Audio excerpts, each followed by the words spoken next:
လာမပို့နဲ့တော့ဒီတင်နေနေငါတက်ဆရာလုံးဝမလုပ်ဘူးတဲ့ငါနဲ့တဲ့အဲ့ဒါနဲ့ဘာမှမဆိုင်ဘူးတဲ့ငါတဲ့အဲ့ဒီ level ပဲတဲ့ဟိုနေအောင်လေဒီပလင်းကိုပေါက်လိုက်ပြီးတော့တိန်လို့ဆိုကျွန်တော်လည်းအိမ်ပြန်ရောက်ပြီးတော့လုံးဝမကြည့်တော့အခုချိန်ကြီးခဲတစ်တာမှကြည့်တဲ့ဘီယာတွေအများကြီးကျွန်တော်လှည့်ကုန်မကြည့်တော့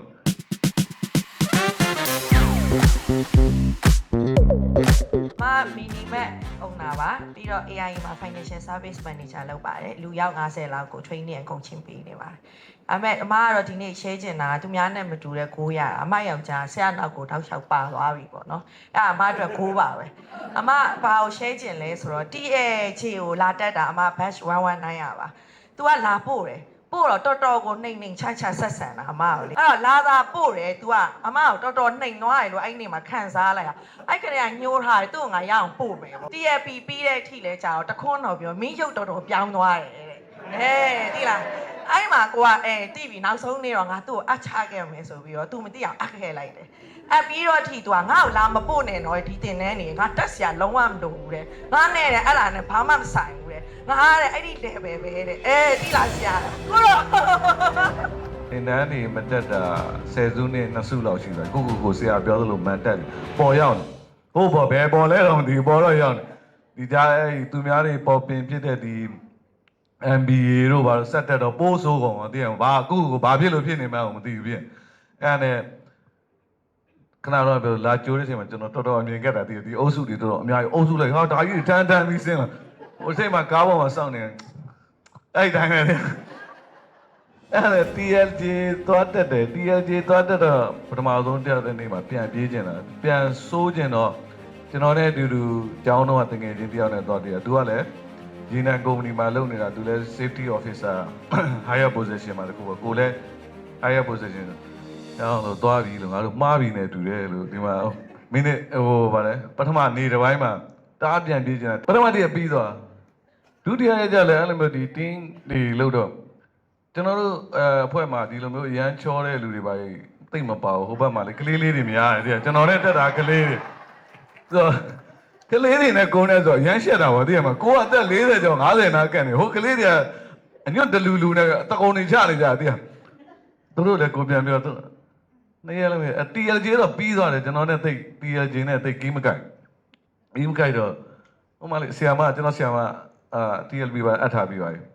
ဘိုးဘပဲဆို TLB ကိုလိမ့်ပဲနဲ့ဒီကန်းထဲကိုဝင်လာပြန်ရောစိတ်ကအဲ့တော့ဒီဘာမှမဖြစ်သေးဘူးတရားမြောက်တရားမြောက်နေမှာဒီညီလေးနဲ့ညီလေးပြည့်ဖြူသူနဲ့တူထိုင်နေနေ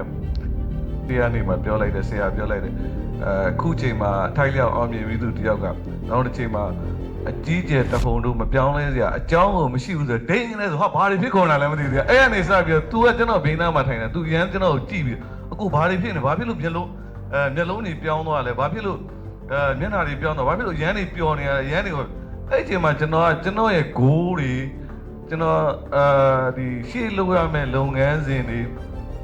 လုံးဝ breakthrough ဖြစ်သွားတာပေါ့လုံးဝအဲ့ချိန်မှာအဲ့ကျန်တဲ့2ရက်ကနေကျွန်တော်ဘာလုပ်ရမလဲကျွန်တော်ဒီရွယ်ချက်တွေနဲ့နောက်မှဆိုကျွန်တော်ပတ်စံရှာနေကျွန်တော်ဘာမှလည်းမသိဘူးမနေ့သွားတယ်မနေ့ဆိုကျွန်တော်9လောက်ဆိုသွားတယ်ညဆို10နိုင်7နိုင်ပဲအဲ့ကျွန်တော် customer တွေ client တွေကျွန်တော်ရဲ့ supplier တွေနဲ့ဘာလုပ်လဲဆိုနေ့စဉ်သူကတောက်ဖြစ်တယ်တောက်တာတော့လာမပြောနဲ့ဒီလောက်တောက်ဒီမှာတောက်တဲ့လူတွေကျွန်တော်မမီလာဘူးတင်တယ်မိုးလင်းတာနဲ့ဒါပေမဲ့ဟိုတယောက်တော့မိတယ်ဂီတာဆိုင်ကကိုကြီးတယောက်ရှိတာသူကကျွန်တော်တဲ့နည်းနည်းပုံမိတယ်သူက10နိုင်လောက်တည်းကသူကအမျိုးသမီးမသိအောင်กินနေပြီသူကဒါကျွန်တော်တဲ့နည်းနည်းမြန်ပါလာသွားပြီဒီမှာလေးစိုးဒီမမလေးဘောလာလေးမယောအဲ့အားလုံးရှင်းမှာဟိုဆရာပြောတယ်ဟိုဗာလဲဒီဟိုက်လေးတွေအကုန်လုံးပေါ်ကုန်ပြီဒါပေမဲ့သူခုပြတ်သွားပါပြီသူခုပြတ်လာပြီအရန်ကောင်းသွားပြီသူခုပြတ်လာလက်ခုပ်တီးတော့အဲ့လိုပါပဲကျွန်တော်လည်းလက်ခုပ်တီးပါကျွန်တော်လည်းပြတ်သွားပြီပြတ်သွားတာအဲ့ TLP ပြန် TLP အဲ့ breakthrough စဖြစ်တဲ့နေ့တွေဟိုကျွန်တော်တို့ဟိုဗာလဲတကြံမိုးကကြည့်ပြီးတယ်မလားဘာတူလဲဟိုနေအောင်လေဒီပလင်းကိုပေါက်လိုက်ပြီးတော့တိန်လို့ကျွန်တော်လည်းအိမ်ပြန်ရောက်ပြီးတော့လုံးဝမကြည့်တော့အခုချိန်ကြီးခဲတစ်တာမှကြည့်တဲ့ VR တွေအများကြီးကျွန်တော်လှည့်ကုန်မကြည့်တော့ဆိုတော့အဲ့လုံးဝဒါရပြီးတော့ဒီ meditation ပေါ့နော်လုံးဝနေစဉ်မပြတ်ဒီနေ့ဆိုရင် 43ရက်မြောက်ရှိသွားပြီပေါ့နော်43ရက်မြောက်ကိုလုံးဝမပြတ်ဘဲနဲ့လည်း meditation လုပ်နိုင်တော့အဲ့တော့ဆရာကိုလည်းကျေးဇူးအများကြီးတင်ပါတယ်ကျွန်တော်ဒီစတွေ့တုန်းကဆရာကို